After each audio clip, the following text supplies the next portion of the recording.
Good. What are the Giants like on special teams? What are the Mike does a really good job. They fly around.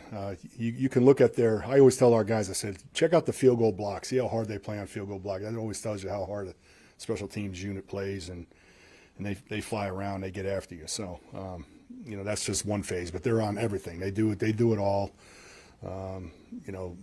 They're right now. We have in our ranking system. They're in the top 10. So I mean, they're a good unit. They're solid.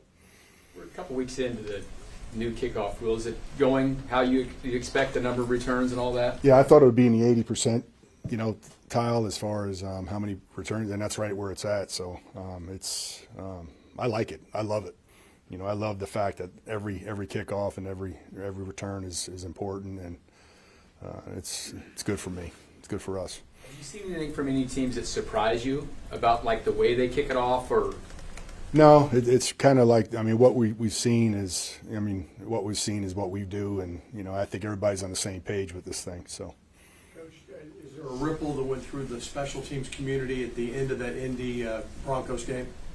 What was it? The leaper?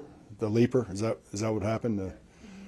I was mad because, not mad, but I want to see Schrader do well and make the kick, right on the first one on the 60-yarder. But then when he missed it, he got another chance, and glad he made it. But the leap thing, you just can't do it. You can't jump and then land on another player, and that's an easy call. So you have to be careful with that. It's actually leverage. Leverage. It's leverage. Yeah. Yeah. If you jump and then if you put your hand on a player, at all, as you're jumping over, if you put your hand like that and they see it, they consider that leverage. Yeah, I said leaping, it's leverage, yeah. How many types of onside kicks do you guys work on? Oh, Bucker has, I want to say, probably 20 different kicks that he can do well. The one in the game, for example, I'll take the blame on that. I didn't have our guys. We didn't practice it against a hands team. We always practice it against the air, and I felt like our guys ran up the field straight instead of chasing the ball. I think we would have did better if we chased the ball and had contact with the player as he was trying to field it. It would have been better to have contact there. So, I took the hit. I told the guys that was my fault. We'll get that straightened out. The kick could have been a little bit more upfield too at the same time, but. As far as the guys running to the football, they need to do that better. It doesn't happen often, but we had a situation where a guy didn't know the ball's live on a kickoff. Oh, I did. I saw that. I know. I'm sure you say it, but I know I'm quite confident somebody has gone over the rules with everybody. But it obviously sometimes you get an older player that's with the old rules. All of a sudden, he's a returner back there, and all of a sudden he just blanks out, just forgets. Oh, it's a touchback, and he just forgets. And those guys are on you because they're only, they're right there. And if you forget for a second, they're going to get on it. And that was a heads up play. Do you have a checklist every 3 months? We don't go. What we do is like if something like that happens, we look at all the big plays and we look at we'll look at that on Saturday night. It's all set up to look at just to remind guys what could happen. And that was a huge. That's a touchdown. That was a big deal. Training camp, you mentioned Bassa as standing out, especially the four-court Yeah. guys. Is anyone especially surprising you? As far Bassa, he made a big improvement from the first game to the second game. He had 2 tackles plus an assist. He was an outstanding player in that last game. So I was happy to see that. Has there been anyone else that's surprised you with how reliable? I think all the rookies done a good job. Cooper has done a great job. He's been solid, and Burchard just keeps getting better and better. If you watch him on the returns, he's getting closer and closer, and he's getting more confidence the more he touches it. So, excited. You think Burchard has what it takes to be like a home run hitter, sort of? Yeah, I do. He's got the top end speed for sure, and once he breaks out, I think everybody will see that. Last couple. I know it's a small sample size, and he's got quite a resume where you wouldn't really question Harrison Bucker, but Yeah. some people have been like, "Oh, he missed an extra point, and Yeah. he missed badly." That how far he missed seems to be a concern to some of you. Yeah. Any concerns with? I don't have any concern. Obviously, once the 56-yarder popped up, we threw him right back in there, and he made it. I'm glad he made it, but it's good for him. But that just shows you what kind of mentality he has. It's all about the next kick with him. He started that first one, just to give you a little explanation. He started the first one at the right upright because the wind was blowing right to left, but it had a little bit of spin, that cut spin on it, and it into the wind. It just stayed there. It didn't turn as much as his normal ball is a draw, and it didn't draw for him. That's why it ended up being a little bit worse than normal for him. What is bad as well? Yeah, well, any missed kick is bad, especially right there. You got to make those and get in front and whatever it takes. I mean, we didn't do it. We didn't get it done there. We're gonna go last two, Zach and Matt. Dave, Yeah. Brandon Aubrey beat this team that you're playing with 2 pretty impressive kicks there at the end. Can you talk about how kickers in general have increased their range and how that's Yeah, really there was changed? no question that the range has gotten better and better. It used to be, Bucker was probably top 3 leg strength in the league. Now, I mean, and he's probably going to be mad that I say this, but I think there's about 8 guys that are these young kids that are coming up that got really, really powerful legs that are, right there or a little bit better than him right now. So it says something about the kids coming up, the training, but also, the ability that we have now, the teams have to be able to work the balls, the kicking balls. We have a chance to do that. So all the balls are broken in, and it's helping the ball fly a little bit, I think, for everybody. Last one, Matt. Coach, seems like Ariza had a really nice game on Sunday. did. What has stood out to you about his performance? Yeah, he had 3 punts, and he averaged 54-7 net. I mean, that's pretty darn good. That means he was banging the ball, but he was hanging them enough to where we can get our coverage down there too at the same time. So he had 3 excellent punts, and if we only punt 3 times and he has 3 excellent ones like that, I'm good. Great game for him. Thanks, Coach. Thanks.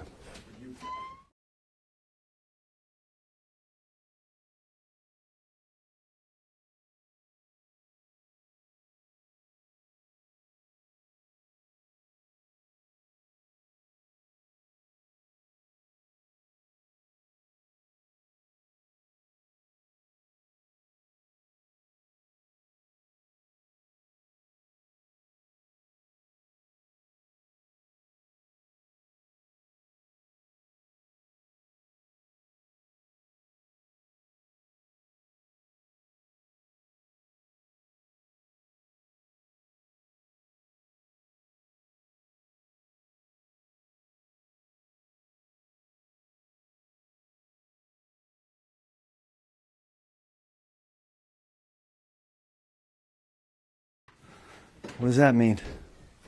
You guys get to hang outside with us if it's raining? Why not? Nobody will melt, right?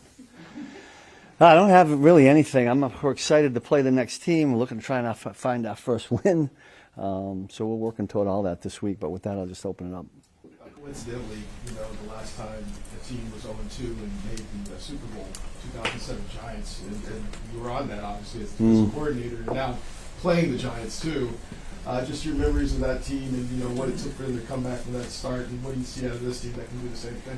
Yeah, I don't think one team's connected to another. It's funny when you bring that up. So that was 07, and I think somewhere after that, I can't remember where I was, but it was 0-2 again, and everybody thinks you're going to repeat history. It's hard to do.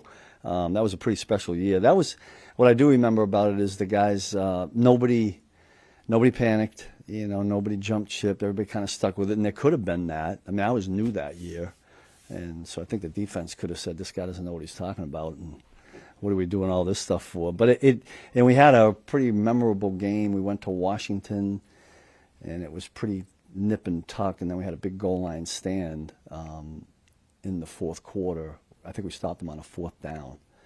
And they kind of turned everything, and then we went on a little bit of a run. So, it'd be great to repeat that. I mean, I think every team is different. Quite honestly, all I'm really thinking about is this next game, not what's going to happen down the road. When this happens, and I'm sure Coach Reed talked about it, is all you're doing is trying to find a way to win a game, get it rolling the other way.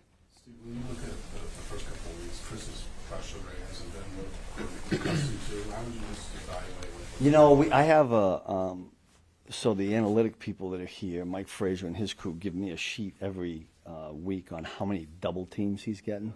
He was at 65% in this last game. That's a lot of doubles, And listen, is he capable of beating double teams? Yeah, but it's tough to do, play in and play out.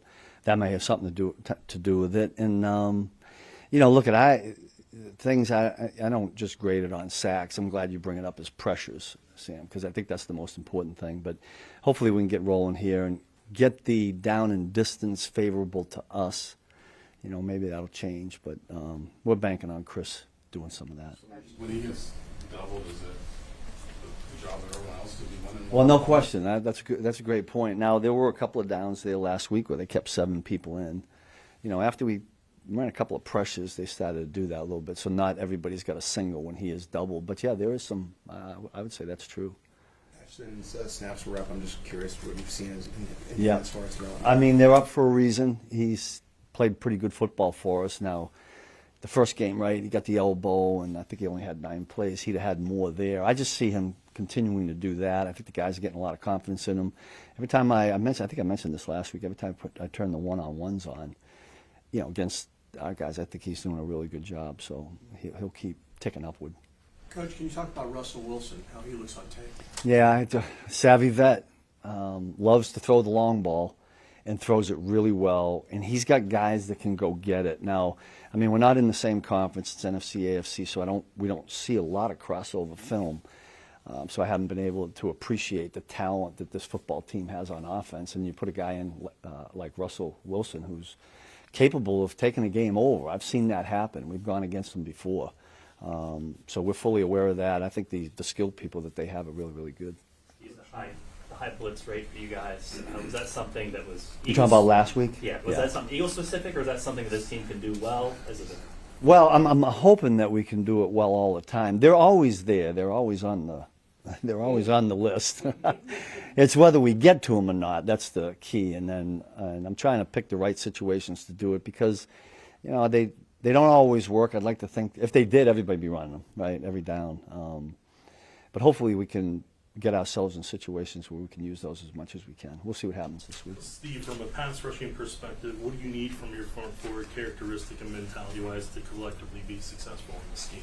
Yeah, with this particular week, I'll just deal with this one. I mean, you got a quarterback that, you'd like to kind of cage up and bottle him up a little bit because he is athletic, and if we open up holes in pass rush lanes, he can make you pay for it like most of the quarterbacks in this league.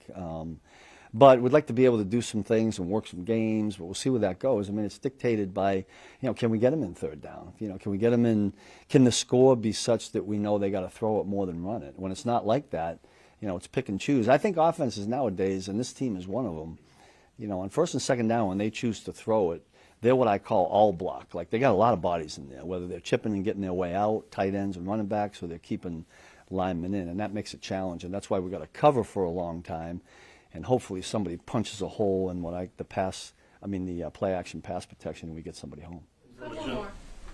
And from a Giant skill set perspective with Robinson, with Neighbors, with Slayton, and then the running back trio of Tracy and Scatterbo and Singletary, what challenges do you have with that when they can throw at you and keep fresh? Yeah, well, like all these teams that have good backs and skill on the edges, if you let them be two-dimensional, everybody knows what I'm talking about, right? They're running. They dictate whether they're going to run. That becomes a tough day.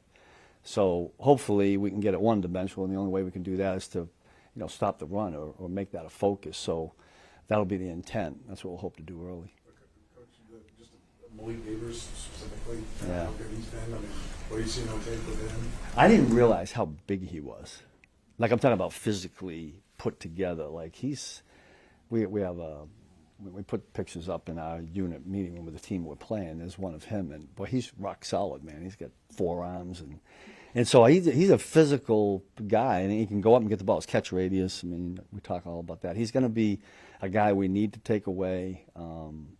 If he's a game breaker, he's the guy that we got up there as a game breaker. Or if we let him wreck the game wrecker, it'll be a long day for us. So he'd be a focus. And I'm curious, are you aware that there's only one team the Chiefs have ever won on the road against, and it's the Giants? I was not aware of that. I hope that changes, like Sunday. Are you a motivation guy? Do you put both? No, I didn't even. Until you just said that, I had no idea. Did you run that by Andy? No. No, you didn't run that by one yet. We'll go That's a good one, though. That's a good. Well, okay. So at least I had a hand in keeping that. Yeah. Now that if I go back in the roller, yeah. Hopefully we can change that on We'll go Sunday. last 3, Todd, Nate, Sam. you'd like to cause some turnovers, obviously. You guys Yeah. have yet. What's the balance of trying to cause turnovers and not get beat deep and kind of playing that into? Well, the turnover thing, when you said that, I was thinking more of, if it's all about getting the ball out, then the tackling gets bad, that part of it. The part where the ball is in the air, I mean, we should be going after the football. Now, we are a match coverage team. We play a little bit of man, and sometimes our backs are turned. So there was a little bit of a disadvantage there for our guys. But, yeah, to go 2 games without a turnover, we'd like to change that. And hopefully, the old saying, they come in bunches. Let's hope this week is the one where we do get the bunches. Sam? Truman Duffy and Jalen Watson, I don't think thought they had the best day of the Super Bowl. What do you think of the way they... I thought they played really good. I thought that made a huge difference. And, what ultimately, we didn't want it to be 20 points. We really wanted it to be 13 or less. That one play kind of got us. But I thought the whole game, both those guys did a really good job. And, I mean, the one play, Trent just couldn't find the ball. I mean, that's a tough one when the ball is thrown where it is, and the receiver sees it a little bit sooner and adjusts a little bit quicker. But had we found a way to get that ball on the ground, I would have felt really, really good about our chances to win. And then we were trying at the end there just to give Patrick another chance at the ball. But that's a good football team we played. Thank you, Coach. That was it. All right, thanks.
Hey man, historically you guys have been really good yards after catch sort of team. I guess through a couple weeks, what have you seen from that? And I guess how can you maybe get that part of your game going?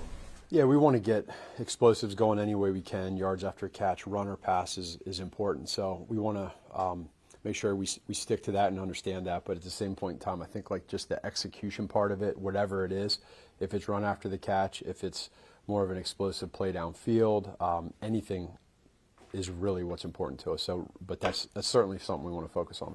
I'm sure when you look at the running game, you feel like everyone comes a piece of it. But are you seeing enough creases in there that you feel like there was some opportunity to gain some more yards in the run?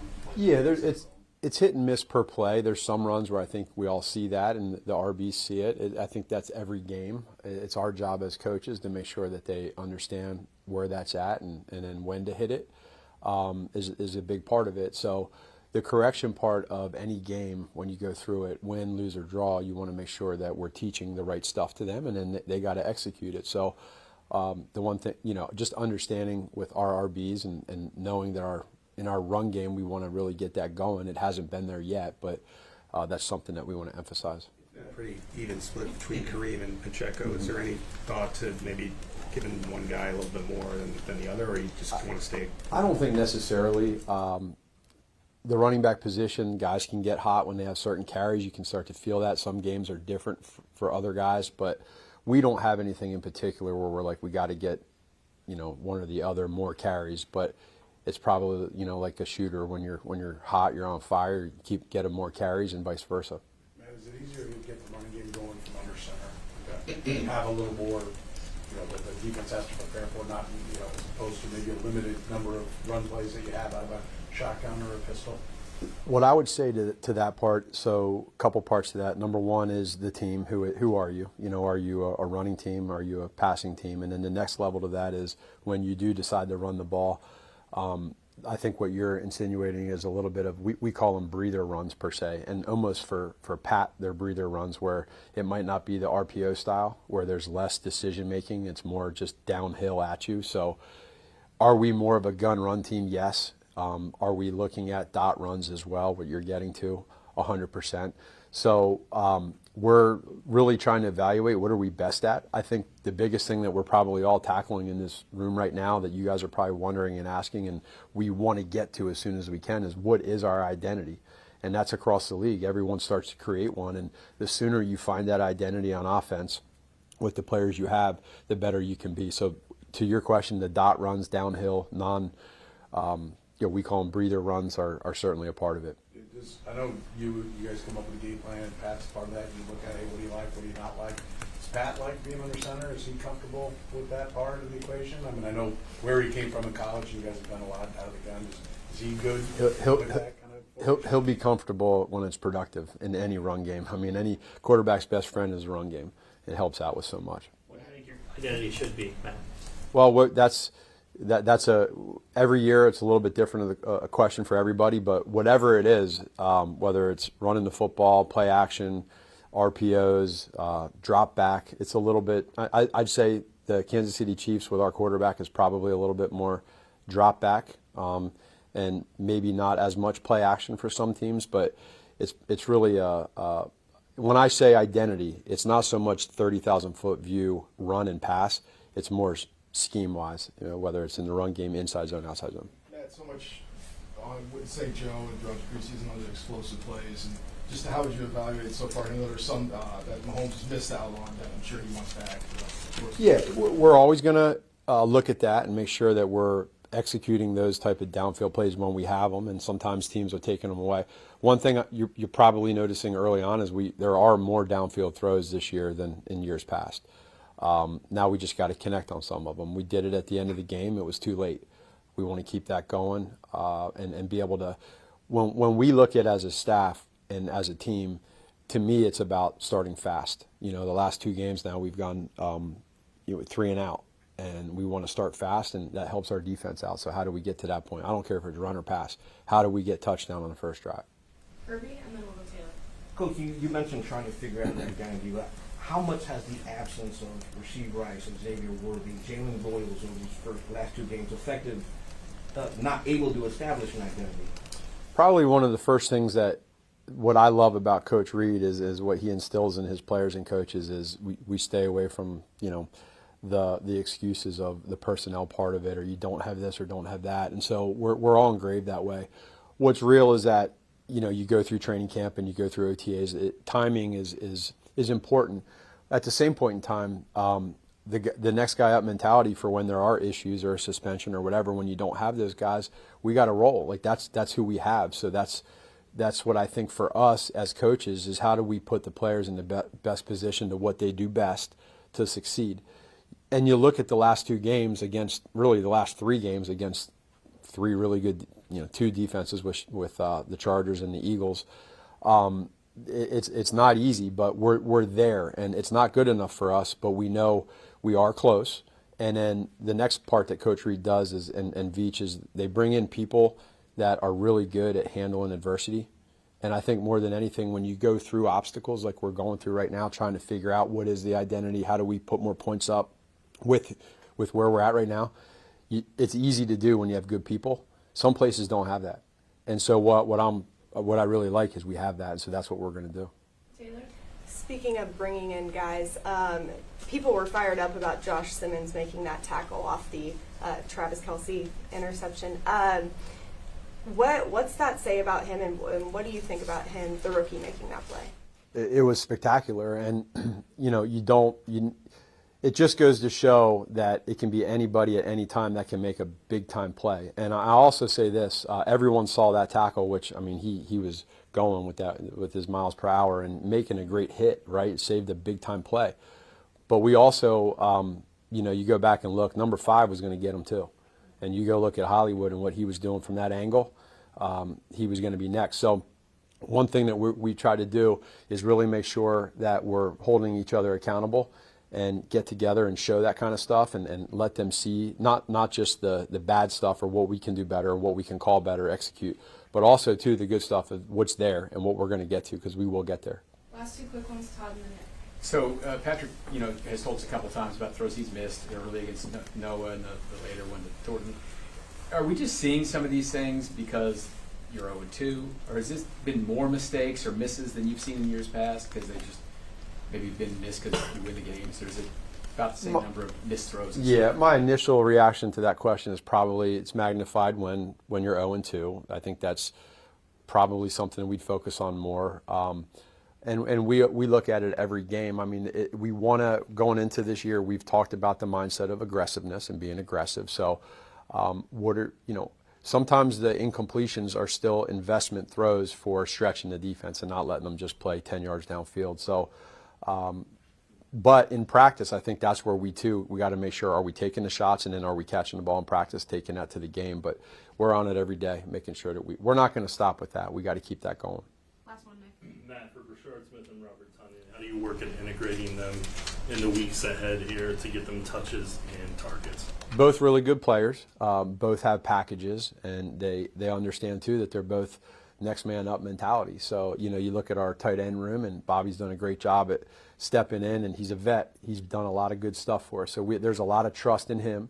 And then with Brashard, he's learning still. So I think he's at a good pace right now.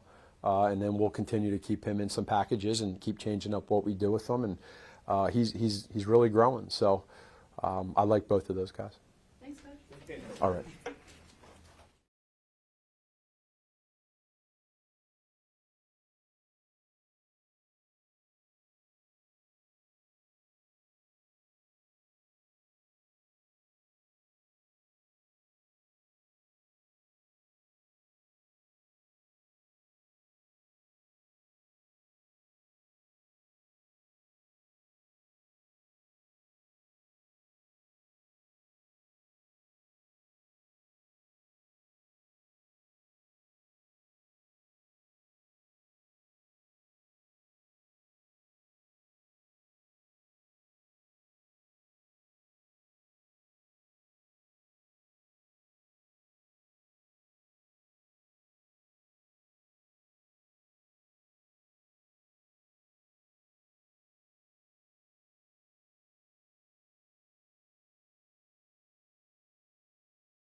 Hey guys.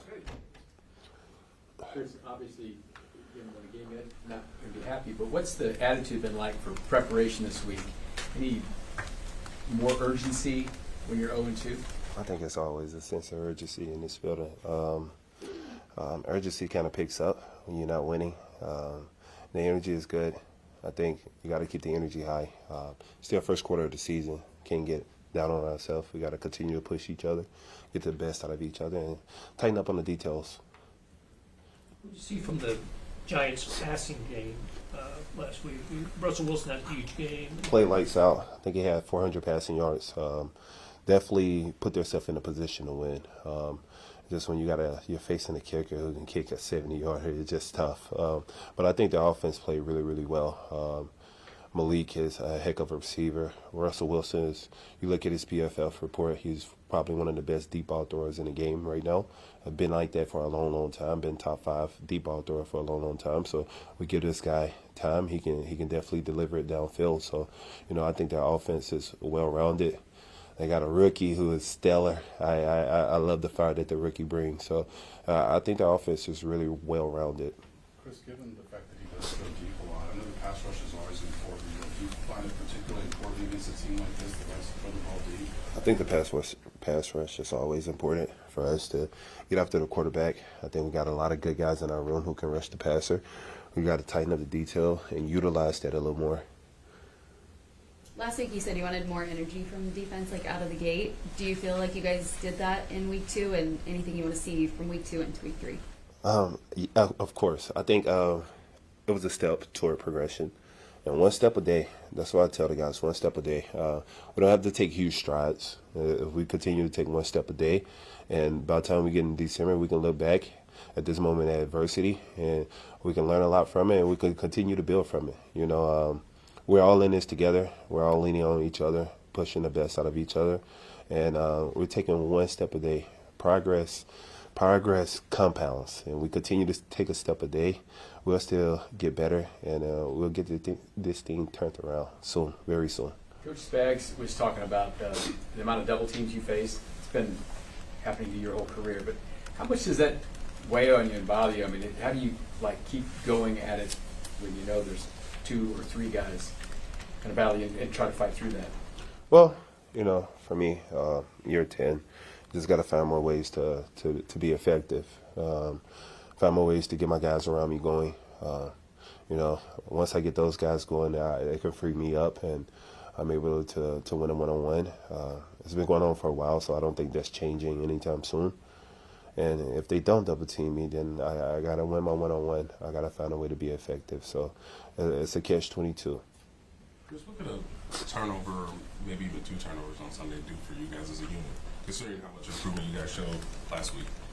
Well, improving, we're just going to continue to improve, continue to take this step forward week in and week out. Individually, also as a group, offense, defense, special teams. I think it's all imperative that we continue to progress. But I think turnovers affect the game, completely change the game, And I think as a defense, we got to find ways to create more turnovers, give the ball back to Pat and Coach Reed, and we got a lot of trust in those guys. If we get the ball back to them, there's points will be generated. Couple more. Chris, with the fact that you guys held the Eagles to one of their lowest offensive outputs since 2020, how do you kind of take that and use that for this week? Well, I look at it as a lot of areas that we can get better at. When you watch film, it's never really as good as you think. It's never really as bad as you think, but there's always room for improvement. So that was a step forward from the first game. I think we didn't play to our standard the first game, so we came out the second game. We took a step forward, and we just got to continue to make those steps throughout the season. Chris, I know you put emotion into every game, so there's not necessarily maybe one is more emotional for you than others. But this one, it seemed like there was a lot of trash talking and frustrations on maybe both sides. Yeah, the clip that was going around, it wasn't because of the touch push. It was because of an inside zone that was ran like 5 to 6 times. I never once complained about the touch push on the sideline. We actually stopped the touch push. If you look back, we stopped it multiple times. So, as in, you know, the clip y'all seen was very like portrayed as they ran the touch push, I came out. No, that was because they ran the inside zone 5 times. And I'm like, as a defensive line, we got to adjust to that. There's no way a team's going to come out and run inside zone 5 times on us, and we don't adjust to that. So those clips was very portrayed in 2 different, and the perspective of it was portrayed so wrong. But no, I didn't complain about the tush push. We actually stopped the tush push multiple times. 3rd and 1 couple times, 2nd and 1. So yeah, Well, then I guess when you're talking about, you know, areas to improve and areas to not, I mean, is that maybe the bigger sticking point coming out of that game? Is that was something they were able to do that we just never got around to stopping? Say that again? Maybe I didn't phrase that the best way, but so that was maybe more of the frustration in that game was that particular play, not anything. Yeah, we wasn't complaining about the tush push. The only thing about the tush push, whether it was an offsides or not, we can't judge that. We're not refs, but we can't. We never complain about the tush push. We stopped the tush push. We had plans for the tush push. We stopped it multiple times. So as in, like, can't stop it. We stopped it. Watch film multiple times. As in me, I was frustrated with my D line because no way in HEW hockey sticks that a team would run the same run 5 times and we don't adjust to it. We gotta adjust. That's my biggest thing as D-line. Once they give us one formation and run it at least twice, as a D-line, we got to adjust. We got to have the knowledge to see that they're going to continue to run the same play, and we got to adjust as a front. That was my only frustration. Last one, anyone? Chris, I know that the back end didn't feel like they had a great day in Brazil. What did you make just so that they were able to bounce back last week? I mean, listen, it's areas for improvement, front end, back end, all around defense. I mean, how many passing yards we give up? That's why I asked the question. We gave up, 101 passing yards? And I have so much respect for those receivers on the Philadelphia Eagles. You got Devontae Smith, who used to be a Heisman. And you got A.J. Brown, who is a 1,000-yard receiver just walking out there. And we gave up 100, so there's no complaining there. Those back-end guys, how much better we want them to be? These are 2 number 1 receivers in this league. 2 top 10 receivers in this league. We gave up 100 yards. Y'all have a beautiful day. Thank you, Chris.